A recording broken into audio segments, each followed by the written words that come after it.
మా ఈ ఛానల్ ఉద్దేశం. God bless you. వందనాలండి. ఈ విధంగా కలవడానికి దేవుడు అనుగ్రహించిన అద్భుతమైన అవకాశం బట్టి దేవునామం మహిమ కలుగును గాక. ఆమేన్. అయితే ప్రార్థన చేసుకుని సెషన్ ప్రారంభించే ప్రయత్నం చేద్దాం. పరిశుద్ధమైన తండ్రి, ఈ విధంగా మీ సన్నిధిలో కనపడడానికి మీరు మాకు అనుగ్రహించిన అత్యద్భుతమైన అవకాశం బట్టి మీ నామం మహిమ కలుగును గాక. ప్రభువా, ఇప్పటికే చాలా సెషన్స్గా ముఖ్యంగా త్రిత్వం ఏకత్వం అనే దాని గురించి, అనగా ముగ్గురు అక్కడే ఉన్నాడా, ముగ్గురు వేరువేరుగా ఉండి పనిచేస్తున్నారు అనే దాని గురించి చాలా వివరంగా మాట్లాడడం జరిగింది. ప్రభు, ఈరోజు కూడా మరొక సరికొత్త కోణంలో మీ పిల్లలకు అర్థమయ్యే విధంగా మీ యొక్క జ్ఞానాన్ని బోధిస్తుండగానైనా మీ పరిశుద్ధాత్మ సైమకు అందించమని, మీరు మీ అందరితో మాట్లాడమని, మమ్మల్ని మీ పరిశుద్ధాత్మతో నింపి నడిపించమని, త్వరలో రానేమ పరమ రక్షకుడునైనా క్రీస్తు శాశ్వతమైన పవిత్రమైన నామములో ఈ ప్రార్థన మనం రాబట్టుకున్న పరలోకపు తండ్రి. ఆమె. ప్రియమైన వాళ్ళారా, ఈ విధంగా కలవడానికి దేవుడు అనుగ్రహించిన అద్భుతమైన అవకాశం బట్టి దేవుని నామమున మహిమ కలుగును గాక. అయితే ఇప్పటికే మీరు చాలా సెషన్స్గా త్రిత్వం ఏకత్వం అనే దాని గురించి చాలా వివరంగా వింటున్నారు, గ్రహిస్తున్నారని అయితే నేను భావిస్తున్నాను. ఒకవేళ వినని వారు ఎవరైనా ఉండుంటే, అంటే ముగ్గురు ఒక్కడే ఉన్నాడా, అనగా తండ్రి అయిన దేవుడు, కుమారుడు, యేసుక్రీస్తు, పరిశుద్ధాత్ముడు, ఈ ముగ్గురు ఒక్కడే ఉన్నాడా, అంటే ఈ తండ్రి యేసుక్రీస్తు కింద వచ్చాడా, అలాగే యేసుక్రీస్తు పరిశుద్ధాత్మ కింద వచ్చారా, ఇలా రకరకాలుగా చాలామంది దారి తప్పిస్తున్న పరిస్థితి. ఎందుకంటే దేవుడు ఒక్కడే, దేవుడు ఒక్కడే. మరి దేవుడు ఒక్కడే అన్నప్పుడు యేసుక్రీస్తు దేవుడు అని ఎందుకు అంటున్నారు? తండ్రి అయిన దేవుడే దేవుడు, యేసుక్రీస్తు దేవుడు కాదు. మరి పరిశుద్ధాత్మ కూడా దేవుడు అంటున్నారు, మరి అలా ఎందుకు అవుతుంది? అసలు కాదు కదా. దేవుడు ఒక్కడే అన్నప్పుడు దేవుడు ఒక్కడే, మరి యేసుక్రీస్తు దేవుడు ఎందుకు అవుతాడు? ఇలా చాలా రకాలుగా ముఖ్యంగా క్రైస్తవుల్ని కన్ఫ్యూజ్ చేసేస్తూ, దారి తప్పిస్తూ, ఎటో తీసుకెళ్ళిపోతూ, అసలు వాక్యానికి దగ్గర చేర్చకుండా వాక్యాన్ని కంప్లీట్గా దూరం పెడుతూ వాళ్ళ సిద్ధాంతాలని బలంగా వాళ్ళ మీద రుద్దేస్తున్న పరిస్థితిని బట్టి మరలా మాట్లాడాల్సిన పరిస్థితి ఏర్పడుతుంది. కాబట్టి ఇప్పటికే దేవుళ్ళు ఎంతమంది అనే దాని గురించి ఒక టాపిక్ అయితే మాట్లాడడం జరిగింది, అది వినండి. అసలు దేవుళ్ళు ఎంతమంది మనకి అనండి చాలా వివరంగా మాట్లాడడం జరిగింది. మరి యేసుక్రీస్తు దేవుడు కాదా, పరిశుద్ధాత్మ దేవుడు కాదా, తండ్రి అయిన దేవుడు ఒక్కడే దేవుడా, అసలు ఏం జరిగింది దాని గురించి చాలా వివరంగా మాట్లాడడం జరిగింది, అది కూడా ఒకసారి వినండి. అలాగే మరి పరిశుద్ధాత్మ కింద తండ్రి అయిన దేవుడు వచ్చేసాడా, అది కూడా మాట్లాడడం జరిగింది, వినండి. అలాగే యేసుక్రీస్తు కింద తండ్రి అయిన దేవుడు వచ్చాడా, అది కూడా మాట్లాడాను.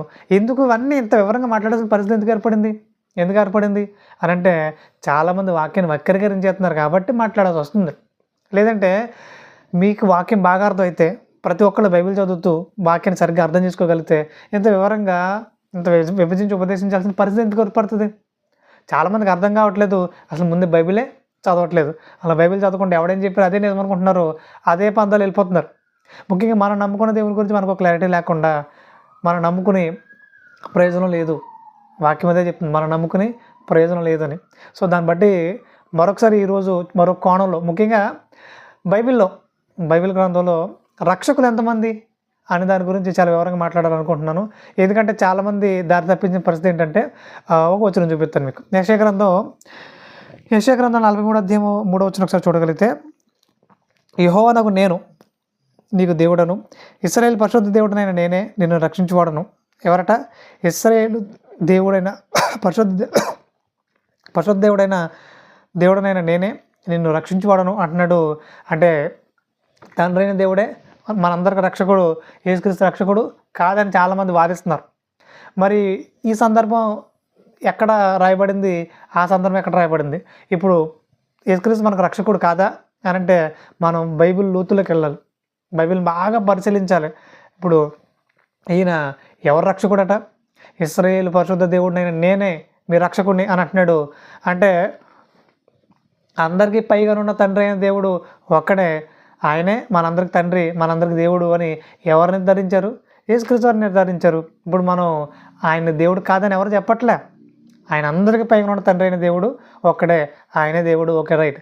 కానీ యేసుక్రీస్తు దేవుడు కాదా అని అంటే ఆయన కూడా దేవుడే, దైవత్వం కలిగిన ప్రతి ఒక్కరూ దేవుడే అని బైబిల్ గ్రంథంలో మనకు చాలా వివరంగా రాయబడింది. ఇప్పుడు అదే విషయాన్ని దేవుడు కూడా ఆయన మాట్లాడుతూ ఏమంటున్నారు? కీర్తన గ్రంథం 82వ అధ్యాయం 6వ వచనంలో ఏమంటారు? మీరు దైవంలో నీవు అంటున్నాడు. అంటే నేను దైవాన్నే, మీరు దైవాలే అంటున్నాడు. ఆయన లక్షణాలని, ఆయన స్వరూపాన్ని మనకి ఇచ్చేసాడు. మనల్ని కూడా ఆయన ఎలా పిలుస్తున్నాడు? దైవాలు అంటున్నాడు. యోహాను సువార్త 10:33 యేసుక్రీస్తు వారు కూడా దాన్ని నిర్ధారిస్తూ వాక్యం ఎవరికైతే వస్తుందో వాళ్ళు దైవాలు అంటున్నాడు. అంటే వాక్యపు లక్షణాలు, ఆ దైవ సంబంధమైన ఆలోచనలు ఎవరైతే నింపబడతారో వాళ్ళు కూడా దేవుని దృష్టిలో ఎవరు? దైవాలే.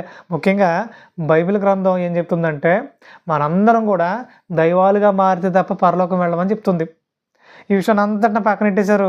తండ్రి అయిన దేవుడు ఆయన ఒక్కడే, ఇంకెవరు దేవుడు కాదు, యేసుక్రీస్తు దేవుడు కాదు అన్నట్టుగా చాలా వివరాలు ఇచ్చేశారు, చాలా మాటలు మాట్లాడేశారు. మన బైబిల్ బట్టి చూస్తే అవన్నీ రాంగ్ అనే విషయం మనకు అర్థమవుతుంది. సరే, ఇప్పుడు రక్షకుడు ఎవరు? తండ్రి అయిన దేవుడు ఒక్కడే రక్షకుడా? మరి ఇంకెవరు లేరా? ఆయన మాత్రం రక్షకుడా? మరి ఇంకెవరు బైబిల్ గ్రంథం మనకు కనబడరా? అయితే ముఖ్యంగా చాలామంది ఏమంటారు అంటే ఇదిగో నేను రక్షించుకోవడం నేనే అని అంటున్నాడు కదా తండ్రి దేవుడు. ఇప్పుడు లోకాసు వార్త 2:11 రాయబడిన ఇదిగో లోకరక్షకుడు ఇతనే, తండ్రి దేవుడే. ఆయనే ఇదిగో భూమి మీదకి వచ్చాడు. ఇక యేసుక్రీస్తు కాదు, తండ్రి దేవుడే యేసుక్రీస్తుగా వచ్చాడు అంతే, యేసుక్రీస్తు కుమారుడు కాదు అన్నట్టు చాలామంది వాదించేస్తున్నారు. కానీ బైబిల్ దానికి ఒప్పుకోవట్లేదు. బైబిల్ దానికి ఏమాత్రం కూడా ఒప్పుకోవట్లేదు. ఇక మరి యేసుక్రీస్తు ఎవరు? యేసుక్రీస్తు రక్షకుడు కాదా? మరి తండ్రి అయిన దేవుడు రక్షకుడా అని అంటే చాలా వివరంగా మనం ఆలోచించే ప్రయత్నం చేద్దాం. తండ్రి అయిన దేవుడు మనకు రక్షకుడు, మనందరికీ ఆయన రక్షకుడు. కానీ బైబిల్ గ్రంథంలో చాలా విషయాలు వివరంగా మాట్లాడడం జరిగింది. వాటిని వివరంగా అర్థం చేసుకోకపోతే పొరపాట్లో పడిపోతాం. ఆ విషయాన్ని ఒకసారి వివరంగా ఆలోచించే ప్రయత్నం చేద్దాం. యెషయా గ్రంథం 45:21 చూడగలిగితే యెషయా గ్రంథం 45:21 మీ ప్రమాణ వాక్యంలో నా సన్నిధిని తెలియజేయడి, జనులు కూడుకొని ఆలోచన చేసుకుందరు కాక. పూర్వకాలం మొదలుకొని ఆ కార్యములు తెలియజేసిన వాడెవడు? చాలా కాలం క్రిందట దాన్ని ప్రకటించిన వాడెవడు? యెహోవానకు నేనే కదా, నేను తప్ప వేరొక దేవుడు లేడు అంటున్నాడు. నేను తప్ప వేరొక దేవుడు లేడు అని అంటున్నాడు. ఇప్పుడు ఈ విషయాన్ని మనం ఎలా తీసుకోవాలి? అంటే యేసుక్రీస్తు దేవుడు కాదని, పరిశుద్ధాత్మ దేవుడు కాదని మనం తీసుకోవాలా? అక్కడ ఏ సందర్భం రాయబడుతుంది? ఇశ్రాయేలీలు రకరకాల వాటిని పూజించడం మొదలుపెట్టారు. ఇక ఎప్పుడైతే ఐగుప్తు చెరలోంచి బయటకు వచ్చేసారో వెంటనే వాళ్ళు చేసిన పని ఏంటి? ఒక దూడను చేసుకుని ఇదే మా దేవుడు అంటున్నారు. ఇంకా కొంచెం ముందుకెళ్తాడికి బయలుదేవుడు, ఇంకో దేవుడు అంటున్నారు. అంటే అన్ని జనుల ఆచారాలకు వెళ్ళిపోయి వాళ్ళే దేవుళ్ళు అన్న పందలకు వెళ్ళిపోతున్నారు. వాళ్ళు ఎవరు దేవుళ్ళు కాదు, వాళ్ళందరూ కల్పితాలు. మీరు తయారు చేసుకున్న విగ్రహాలు మాత్రమే. వాళ్ళు దేవుళ్ళు ఎందుకు అవుతారు? నేను తప్ప వేరొక దేవుడు లేడు అంటే మీరు అనుకుంటున్నట్టుగా వాళ్ళు దేవుడు కారు, నేనే దేవుడిని, ఇంకెవరు దేవుడు కాదు, వేరొక దేవుడే లేడు అసలు అని చెప్పే సందర్భంలో ఆయన బలంగా నొక్కి ఒక్కడి నుంచి మాట్లాడుతున్న సందర్భంలో నేను తప్ప వేరొక దేవుడు లేడు అని అన్నాడు తప్ప యేసుక్రీస్తు దేవుడు కాదు అని ఎక్కడ ఆయన మాట్లాడలేదు. పరిశుద్ధాత్మ దేవుడు కాదు అని ఎక్కడ మాట్లాడలేదు. ఇక గట్టిగా మాట్లాడితే మీరు కూడా దైవాలు అంటున్నాడు. అంటే మనల్ని కూడా ఏమంటున్నాడు? ఆయన దైవాలు అంటున్నాడు. ఇప్పుడు ఇంత క్లియర్ కట్గా బైబిల్లో చెప్తే ఇప్పుడు యేసుక్రీస్తు దేవుడు కాదు, తండ్రి అయిన దేవుడు యేసుక్రీస్తు కింద వచ్చాడు అనే మాటలు మాట్లాడడం ఎందుకు ఇన్నిసార్లు వాదోపవాదాలు చేయడం పని ఎందుకు వచ్చింది? అంటే వక్రీకరించేసి వాళ్ళు ఎక్కువైపోయారు. వాళ్ళ వల్ల వాక్యం ఇలా ఉందనైనా నేను తప్ప వేరొక దేవుడు లేడంటే అక్కడ ఉన్న సందర్భాన్ని బట్టి ఇశ్రాయేలీలు రకరకాల దేవుళ్ళని పెట్టేసుకుంటున్నారు. వాళ్ళు విగ్రహాలుగా పూజించేస్తున్నారు. వాళ్ళు నాయనా నేను తప్ప వేరొక దేవుడు నీకు ఉండకూడదు, అసలు లేనే లేడు అసలు మీరు ఎందుకు పూజిస్తున్నారు? వాళ్ళ అజ్ఞానాన్ని బయటెట్టి వాళ్ళ అజ్ఞానం తొలగించి జ్ఞానంలో నడిపించాలనే ఆలోచనతో ప్రవక్తల ద్వారా ఆయన మాట్లాడిస్తున్నాడు. ఈ విషయాన్ని పక్కనెట్టేసి అయ్యో తండ్రి దేవుడు ఇంకెవరు దేవుడు కాదు అనే మాటలు మాట్లాడడం మీ బుద్ధిహీనత అవుతుంది. ఇది ఒకసారి దృష్టిలో పెట్టుకోవాలి. ఇక తర్వాత హోషేయ గ్రంథం 13:4 చూడగలిగితే హోషేయ గ్రంథం 13:4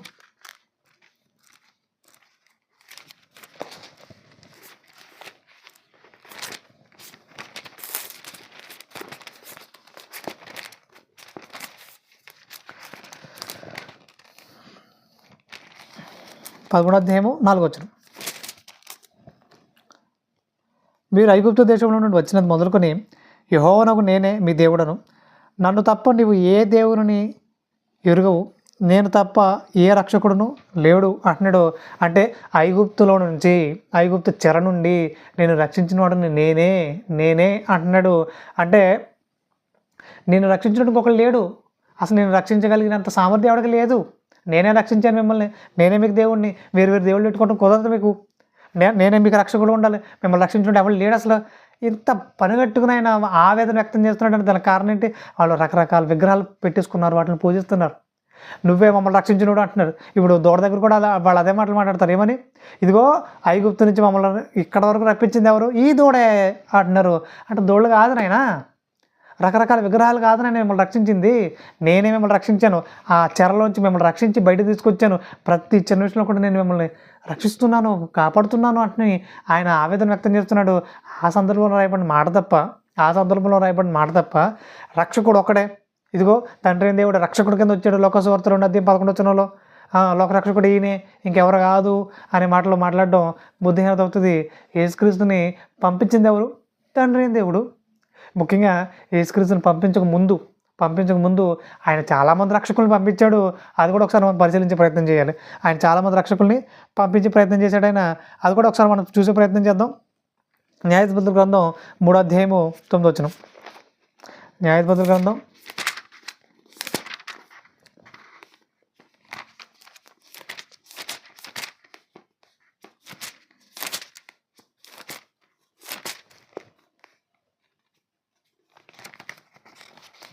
3:9.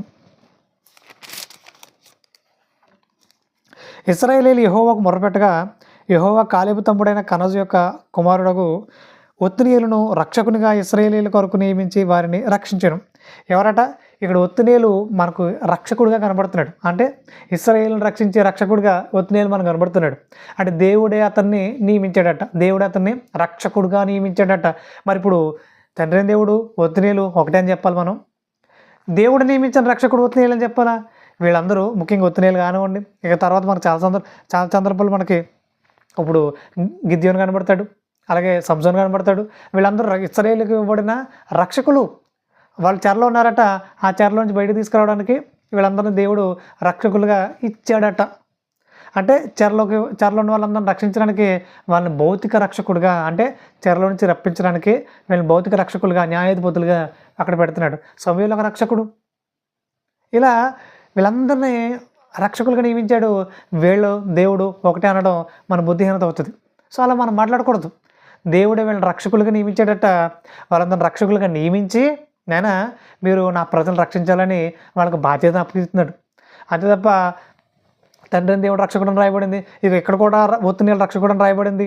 కాబట్టి ఇదిగో ఆయన ఒకటే ఆయన మాటలు మాట్లాడడం నిజంగా అజ్ఞానం అవుతుంది. అలాంటి అజ్ఞానమైన మాటలు క్రైస్తవులుగా మనం మాట్లాడకూడదు. ఇక తర్వాత రాజుల 2వ గ్రంథం 13:3. రాజుల 2వ గ్రంథం 13:3.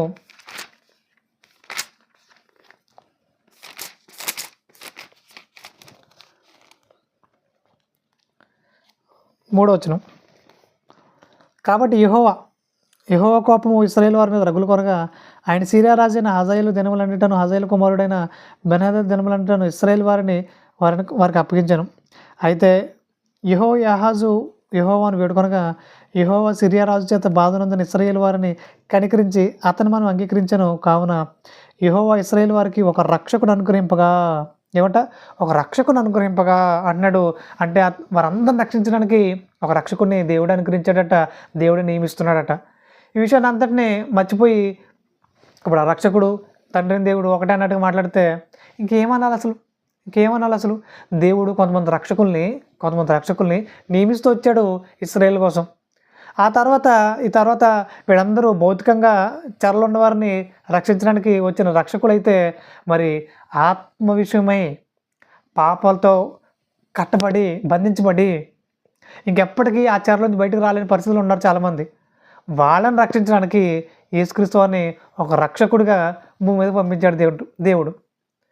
అంటే ఆత్మరక్షకుడు ఎవరు? యేసుక్రీస్తు. తండ్రిని దేవుడు పంపించిన యేసుక్రీస్తు. ఈ విషయాన్ని పక్కనెట్టేశారు. తండ్రే రక్షకుడిగా యేసుక్రీస్తుగా వచ్చేసాడని మాట్లాడుతున్నారు.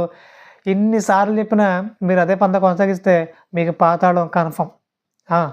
తండ్రి దేవుడు ఎంతోమంది రక్షకులను పంపించాడు ఇశ్రాయేలును రక్షించడానికి.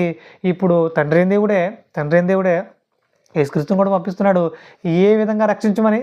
ఇదిగో చాలామంది తమ పాపాల చేత అపరాధాల చేత చచ్చిన వరకు ఉన్నారట. వాళ్ళందరినీ తిరిగి బ్రతికించాలి. వారందరికి మరలా నువ్వు రక్షకుడిగా మారి వాళ్ళందరూ తిరిగి బ్రతికించి సత్యంలో నడిపించాలి.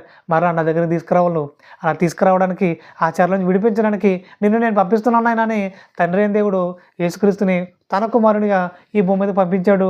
ఆత్మల రక్షకునిగా పంపించాడు ఆయన. సో ఆయన పని ఆయన చాలా సంపూర్ణంగా నెరవేరుస్తూ వచ్చారైనా ఈ విషయాన్ని మనం చాలా క్లియర్ కట్గా మనం తెలుసుకోవచ్చు. నెహెమ్యా గ్రంథం 9వ అధ్యాయం 27 వచనం ఒకసారి చూడగలిగితే, నెహెమ్యా గ్రంథం 9వ అధ్యాయం 27 ఒకసారి చూడగలిగితే,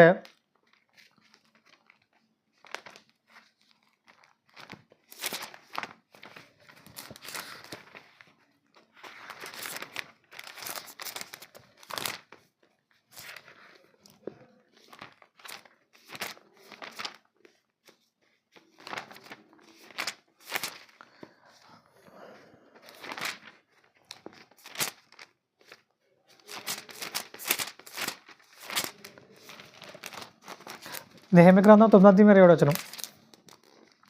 అంటే ఇవన్నీ ఎందుకు చూపిస్తున్నానంటే మాకు జస్ట్ మీకు ఆ వచనం చూపించేసి చకచక చెప్పుకుంటూ వెళ్ళిపోవచ్చు. పని కట్టి ఇవన్నీ నేను ఎందుకు పర్టికులర్గా చూపిస్తున్నానంటే వెతికి చూపిస్తున్నాను. ఎందుకంటే బైబిల్ అదే రాయబడింది. నేనేదో నా నోటి మాటతో చెప్పట్లేదు.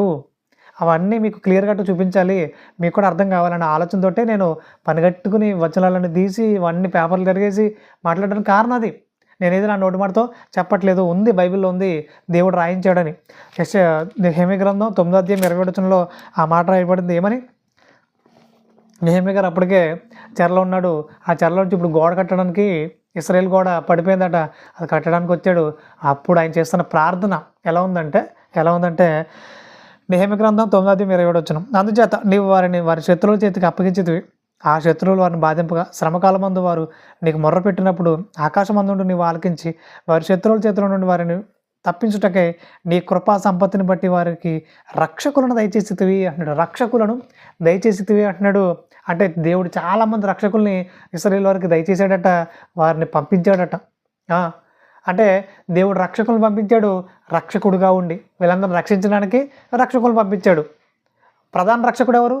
తండ్రి అయిన దేవుడే, ఎవరికైనా సరే ఆయనే. సో అక్కడున్న వారిని రక్షించడానికి కొంతమంది నియమించుకున్నాడు. వాళ్ళని కూడా దేవుడు ఏమంటున్నాడు? రక్షకులే అంటున్నాడు.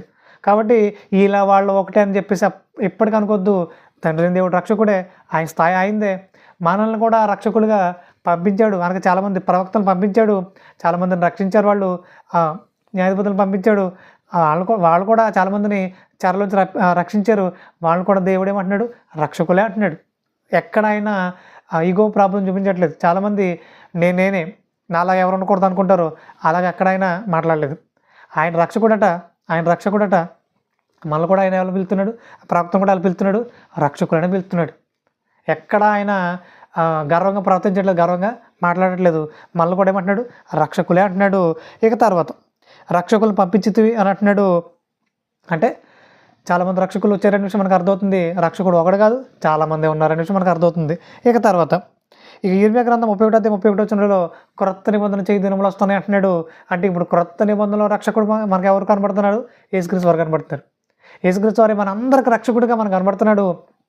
ఆయన్ని ఆత్మల రక్షకుడిగా దేవుడు పరలోకం నుంచి భూమి మీద పంపిస్తున్నాడు అనే విషయం మనకు చాలా క్లియర్గా ఇర్మియా గ్రంథం 31 అధ్యాయం 31 వచనంలో క్రొత్త నిబంధన చేయి దినములలో అంటున్నాడు.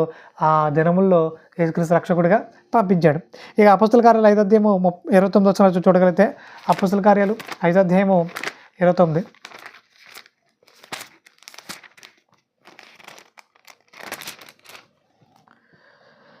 అందుకు పేతురును అపొస్తలును మనుషులకు కాదు దేవునికి మేము లోబడవలను కదా, మీరు మ్రానులు వేలాడదీసి సంహరించిన యేసును మన పితరుల దేవుడు లేపెను.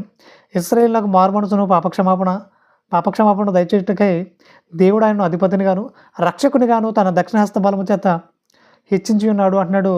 రక్షకుడిగా దేవుడే యేసుక్రీస్తు వారిని హెచ్చించాడట. ఇప్పుడు తండ్రి దేవుడు కనబడుతున్నాడు, మనకి యేసుక్రీస్తు వారు కూడా కనబడుతున్నారు. తండ్రి దేవుడు యేసుక్రీస్తుని తన కుమారుని హెచ్చించాడట రక్షకునిగా. చాలా క్లియర్గా బైబిల్లో రాయబడింది.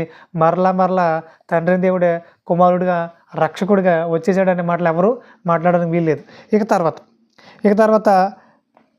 32వ సంవత్సరం చూడగలిగితే, మేమును దేవుడు తమకు విధేయులైన వారికి అనుగ్రహించిన పరిశుద్ధాత్మయు ఈ సంగతులకు సాక్షులమైనామని బలంగా గుద్ది చెప్తున్నారు, వాళ్ళు నొక్కి ఒక్కడి నుంచి చెప్తున్నారు. ఇక వాళ్ళు ప్రత్యక్ష సాక్షులు, వాళ్ళు ప్రత్యక్ష సాక్షులు. యేసుక్రీస్తుని చూసి ఆయన దగ్గర డైరెక్ట్గా బోధ విన్నవారు చెప్తున్నారు. ఇక వాళ్ళ మాటలు కాకుండా మేమేదో చెప్పేస్తాం, మేము చెప్పింది నమ్మాలంటే మీరు అబద్ధ బోధకులని దేవుడు చెప్తున్నాడు. వక్రీకరించేసి వారు ఎవరైనా సరే దేవుడు ఏమంటున్నాడంటే అబద్ధ బోధకులు, వీళ్ళు సాతాను సంబోధన అంటున్నాడు. వారి విషయంలో చాలా జాగ్రత్త కలిగి మీరు ఉండాలని క్రైస్తవులకు తెలియజేస్తున్నాడు, తన పిల్లలకి తెలియజేస్తున్నాడు. ఇలా వక్రీకరించే బోధన ఖచ్చితంగా మీరు తప్పుపట్టాలి, వారిని బయటకు గెంటేయాలి. అలా కాకపోతే ఇంక మరి అనేక మందిని పాడు చేసేస్తారు, అనేక మందిని పాడు చేసేసి సాతాను రాజ్యంగా తయారవుతారు. సో సాతాను రాజ్యం క్రీస్తు రాజ్యంలో ఉండడానికి వీల్లేదు. ఇక తర్వాత తెస్సలోనికైలకు రాసిన మొదటి పత్రిక 5వ అధ్యాయం 9వ వచనం చూడగలిగితే, తెస్సలోనికైలకు రాసిన మొదటి పత్రిక 5వ అధ్యాయము 9వ వచనం.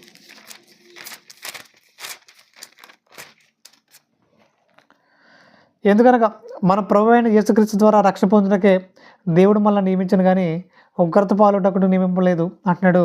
యేసుక్రీస్తు ద్వారా మనకి రక్షణ అంటున్నాడు. ఆయన ద్వారా తప్ప మనకు వేరొక రక్షణ లేదంటున్నాడు. అంటే ఆత్మను రక్షించుకోవాలంటే ఆయనే దిక్కు అంటున్నాడు, ఆయన్నే దిక్కుగా మనకు పెట్టాడు అంటున్నాడు. ఇక ఈ విషయాలన్నింటినీ బాగా గమనించగలిగితే యేసుక్రీస్తు ఆత్మల రక్షకుడిగా మనకు పరిచయం అవుతున్నాడు. మన ఆత్మ రక్షింపబడాలంటే యేసుక్రీస్తు ద్వారానే ఈ కార్యక్రమం జరుగుతుంది, లేదంటే జరగదు అంటున్నాడు, అని అంటున్నాడు.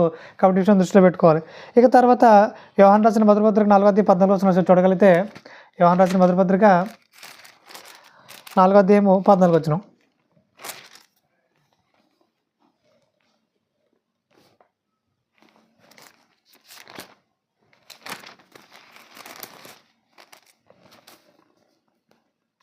మరియు తండ్రి తన కుమారుని లోకరక్షకుడుగా ఉండుటకు పంపిండుట మేము చూచి సాక్ష్యం ఇచ్చుచున్నాము అంటున్నాడు. అంటే తండ్రి అయిన దేవుడు తన కుమారుని లోకరక్షకుడిగా ఉండడానికి పంపించాడట. ఇంత క్లియర్ కట్గా వాక్యం చెప్తుంది. మళ్ళీ ఒక్కడి నుంచి చెప్తున్న తండ్రి అయిన దేవుడు తన కుమారుని లోకరక్షకుడిగా పంపించాడట. ఇది కాకుండా తండ్రి అయిన దేవుడే లోకరక్షకుడిగా, అనగా ఆయన రక్షకుడిగా వచ్చేసాడు, యేసుక్రీస్తు కింద వచ్చాడంటే అది వాక్యానికి విరుద్ధమైన మాటని మరొకసారి జ్ఞాపకం చేస్తున్నాను. ఇన్నిసార్లు చెప్పడానికి కారణం ఏంటంటే చాలామంది ఇదే బోధిస్తున్నారు, ఇదే చెప్తున్నారు. ఎలాగైనా వాక్యాన్ని వక్రీకరించేయాలి, జనాల్లో వాళ్ళ సిద్ధాంతాన్ని స్థిరపరచుకోవాలని ఆలోచిస్తున్నారు. అందుకనే చెప్పిస్తున్నాను, మళ్ళీ వచనం చూపిస్తున్నాను, మళ్ళీ వచనం చూపిస్తున్నాను, మళ్ళీ చెప్తున్నాను. ఎందుకు ఇవన్నీ? బైబిల్ ఇన్ని ఆధారాలు ఉన్నాయి నాయన, బైబిల్ ఇన్ని సంగతులు ఉన్నాయి. మీరు బైబిల్ చదివితే అర్థమవుతుంది. బైబిల్ ఇన్ని సంగతులు ఉన్నాయి, చాలా వివరంగా ఆయన రాయించాడు. మీరు బైబిల్ చదవక ఎవరో చెప్పిన దాన్ని నమ్మేసి ఇంకా అదే నమ్మితే అదే నేను కొనసాగిస్తానంటే మీకంటే బుద్ధిహీనులు ఎవరు ఉండరు.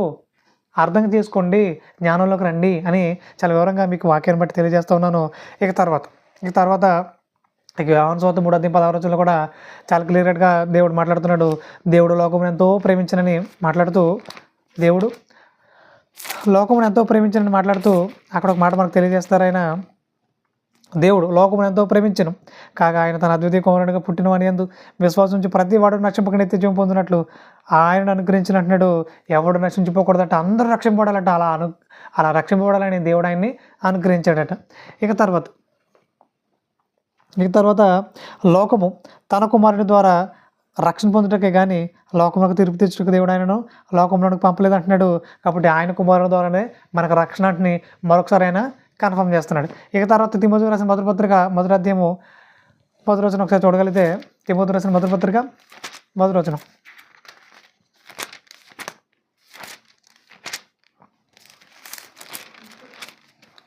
మన రక్షకుడైన దేవుని యొక్క, అనగా తండ్రి అయిన దేవుని గురించి మాట్లాడుతూ మన రక్షకుడైన దేవుని యొక్క, మన నిరీక్షణ అయిన క్రీస్తు యొక్క ఆజ్ఞ ప్రకారము క్రీస్తు యొక్క అపొస్తలుడైన పౌలు విశ్వాసం బట్టి నా నిజ కుమారుడైన తిమోతికి శుభమని చెప్పి అయినది తండ్రి అయిన దేవుని నుండి మన ప్రభువైన క్రీస్తు నుండి కృపయు కనికరమును సమాధానం నీకు కలుగునుగా కానీ మాట్లాడుతున్నాడు.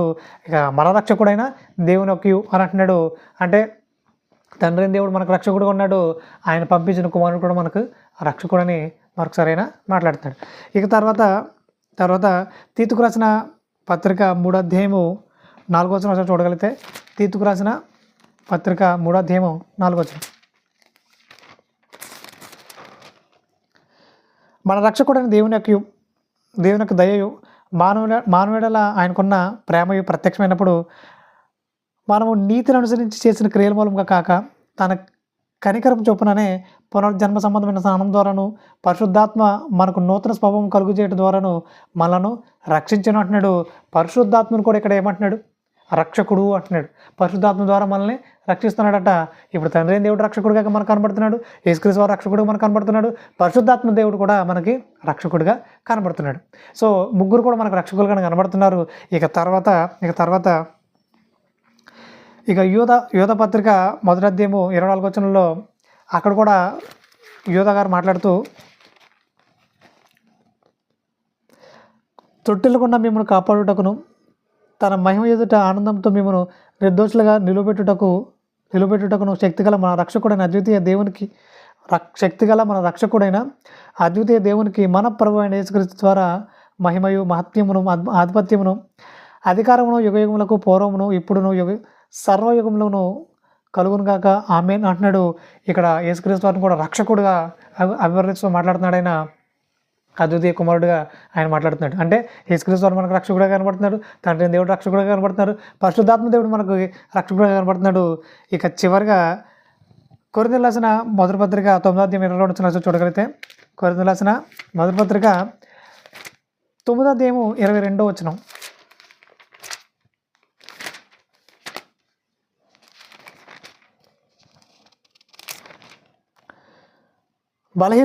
బలహీనను సంపాదించుటకు బలహీనుడనైతిని, ఏ విధంగా చేతనైనను కొందరిని రక్షించుకోవాలని అందరికీ అన్ని విధములు వాడనై ఉన్నాను అంటున్నాడు. అన్ని విధములు వాడనై ఉన్నాను అంటున్నాడు. దేనికోసం ఇదంతా అంటే కొందరినైనా రక్షించాలంటున్నాడు. ఇప్పుడు పౌలు గారు కూడా మనకు ఎలా కనబడుతున్నాడు? ఆత్మల రక్షకుడిగా కనబడుతున్నాడు. అంటే ఆత్మల రక్షకుడైన యేసుక్రీస్తు దగ్గరికి తీసుకెళ్ళే రక్షకుడిగా కనబడుతున్నాడు. ఇప్పుడు చీరలు ఎవరైనా పడిపోరు. ఇప్పుడు పడిపోయిన వారిని ఎవరైతే రక్షించారో అతనికి ఏమవుతాడు? రక్షకుడు అవుతాడు. అలాగే ఎవరైతే పాపంలో పడి కొట్టుకుంటున్నారో, ఎవరైతే పాప సంబంధమైన ఆలోచన నింపబడిపోయారో, లోకంలో తిరుగుతున్నారో, వాళ్ళందరూ వాక్యం చెప్పి సత్యంలో నడిపిస్తారు, యేసుక్రీస్తు దగ్గర నడిపిస్తారు, ఆత్మల రక్షకుని దగ్గర నడిపిస్తారో వాళ్ళు కూడా ఎవరు? దేవుని దృష్టిలో రక్షకులే అంటున్నాడు. ఇప్పుడు పౌలు గారు కూడా మనకు ఎలా కనబడుతున్నారు? అతను కూడా రక్షకుడిగా కనబడుతున్నాడు. ఒక సైనికుడిగా దేవుని కోసం పనిచేస్తున్నాడు. సైనికుడు దేవుని కోసం పనిచేస్తున్నాడట. ఆయన కూడా మనకు రక్షకుడిగానే కనబడుతున్నాడు. ఇక తర్వాత తిమోతికి రాసిన మొదటి పత్రిక 4వ అధ్యాయం 16వ వచనం చూడగలిగితే,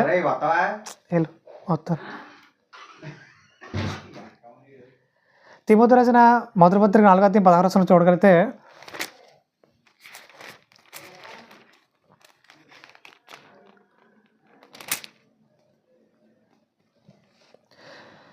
నేను మొదట సమాధానం చెప్పినప్పుడు ఎవడు నా పక్షము నిలవలేదు.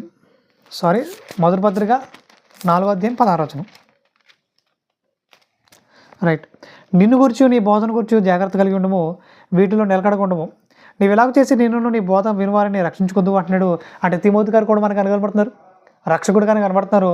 అంటే రక్షించే రక్షకులుగా దేవుడు మనల్ని ఏర్చాడు. అంటే ఇప్పుడు తండ్రి అయిన దేవుడు మనకు రక్షకుడుగా కనబడుతున్నాడు, కుమారుడైన యేసుక్రీస్తు వారు మనకు రక్షకుడుగా కనబడుతున్నాడు, పరిశుద్ధాత్మ దేవుడు కూడా మనకు రక్షకుడిగా కనబడుతున్నారు. అలాగే పౌలు గారు కూడా మనకి రక్షకుడిగా ఆయన తాను పరిచయం చేసుకుంటున్నాడు. తిమోతి గారిని కూడా మాట్లాడుతూ ఏమంటున్నాడు? నిన్ను నువ్వు రక్షించుకోవాలంటున్నాడు, అనేక మందిని రక్షించాలంటున్నాడు. అంటే మనల్ని కూడా దేవుడు ఏమని పిలుస్తున్నాడు? రక్షకులుగా పిలుస్తున్నాడు. మనల్ని కూడా దేవుని పనిలో రక్షకులుగా పనిచేయాలంటున్నాడు, దేవుని పనిలో రక్షకులుగా సైనికులుగా పనిచేయాలంటున్నాడు. మనల్ని కూడా దేవుడు రక్షకులుగా పిలుస్తున్నాడు. ఈ రోజున ఏం జరుగుతుందంటే, ఫైనల్గా మాట చెప్పేసి నేను ముగించేస్తాను. ఈ రోజున ఏం జరుగుతుందంటే, ఈ రోజున చాలామంది క్రైస్తవులు రక్షించే రక్షకులుగా లేరు. వీళ్ళు ఇంకా ఎవరైనా వచ్చి రక్షిస్తే బాగుంటుంది అన్నట్టుకున్నారు. అంటే వీళ్ళు ఆల్రెడీ క్రైస్తవులకు వచ్చేసారు. వీళ్ళని ఎవరో దేవుడు ఎవరి ద్వారా రక్షించాడు, రక్షణలోకి వచ్చేసారు. చాలా సంతోషం. రక్షణలోకి వచ్చిన తర్వాత రకరకాల ఆలోచనలు నింపబడుతూ మరలా లోకం వైపు చూస్తూ, హెబ్రీయులకు రాసిన పత్రిక 6వ అధ్యాయం 4వ వచనం ఒకసారి చూడగలిగితే, హెబ్రీయులకు రాసిన పత్రిక 10వ అధ్యాయం 20వ వచనం ఒకసారి చూడగలిగితే చాలా క్లియర్గా రాయబడుతుంది. ఒకసారి వెలిగింపబడి అని మాట్లాడుతూ ఒకసారి చూద్దామా? ఒకసారి చూసే ప్రయత్నం చేద్దాం.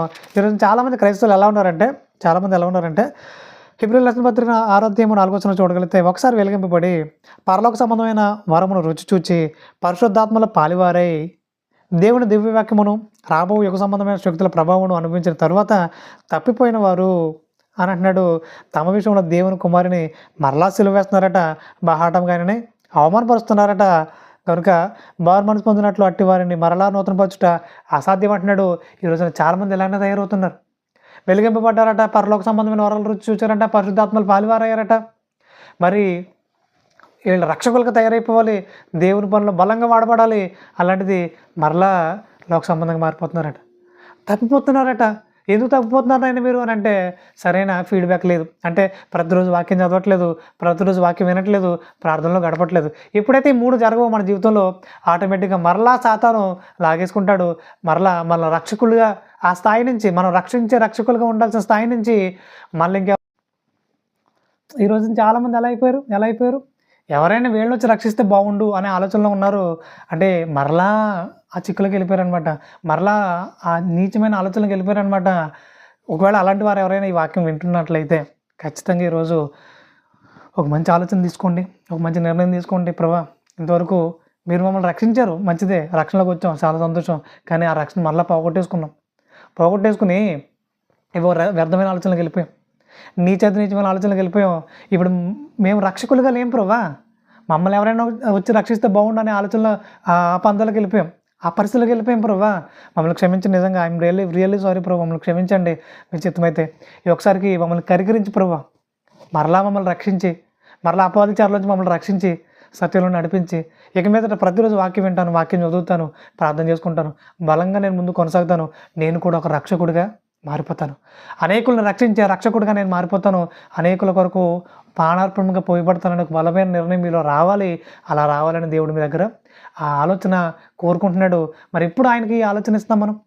ఈరోజు మీరు ఇవ్వాలి, ఖచ్చితంగా ఆయన సంతోషపడాలి. అలాంటి సంతోషించే మంచి మనసుని మీరు కలిగి ఉండాలి. అలా దేవుడు సంతోషించే మంచి మనసుని మీరు కలిగి ఉండాలి. అలాంటి గొప్పదైన ధన్యత దేవుడు మనకు అనుగ్రహించలాగా ప్రార్థన చేద్దాం. పరిశుద్ధమైన తండ్రి, ఇంత అద్భుతమైన అవకాశం కల్పించి ప్రభా, రక్షకులు ఎంతమంది అనే దాని గురించి చాలా అద్భుతమైన వివరణ మాకు అనుగ్రహించి వచ్చారు. ప్రభా రోజుకు మరింత పరిపూర్ణం సంతరించుకుంటున్నాయన అనేకులకు ఆశీర్వాదకరంగా, దీవెనకరంగా, గొప్పదైన కృపలు వర్ధిల్లడానికి ఆయన ఈ రోజున ఎవరైతే రక్షించే రక్షకులు ఉండాల్సిన వారు ఈ రోజున మమ్మల్ని ఎవరైనా రక్షిస్తే బాగుండు అనే పరిస్థితులు ఉన్నారు ప్రభా, వాళ్ళందరి విషయం ప్రార్థిస్తూ ఉన్నాను తండ్రి. మీ చిత్తమైన ప్రభా, వారందరూ సత్యలు నమ్మకంగా అడుగులు వేయాలని, వారందరూ తాము సరిదిద్దుకున్న ప్రభా మీ కొరకు నమ్మకంగా నిలబడాలని, మీ కృపను కోరుకుంటూ మీ సహాయాన్ని అర్థిస్తూ, మీ పరిశుద్ధ ఆత్మశాంతి ముందు గడుగుల నుంచి ఉండేట్టుకుంటూ ప్రాధాన్యపడుతూ, గొప్పదైన సాయం అడుగుల నుంచి ఉండేట్టుకుంటూ ప్రాధాన్యపడుతూ, త్వరలో నేను అప్పుడు రక్షకుడు నేను క్రీస్తు శాశ్వతమైన పవిత్రమైన నామములో ఈ ప్రార్థన మనలో పరలోకపు తండ్రి, ఆమేన్. వందనాలండి. Thank you so much. ప్రియ స్నేహితులారా, సమాజంలోని మనుషులు రకరకాల వాటి కొరకు పరుగులు తీస్తున్నారు. ఆనాడు అపోస్తుడైన పౌలు గారు తన చివరి దశలో మాట్లాడుతూ నా పరుగు కడముట్టించితిని అంటున్నారు. అంటే క్రైస్తవులుగా మన పరుగు పరలోకానికే కావాలి అనే ఆలోచనతో మై రన్ టు హెవెన్ అనే నినాదమే మా ఈ ఛానల్ ఉద్దేశం. God bless you.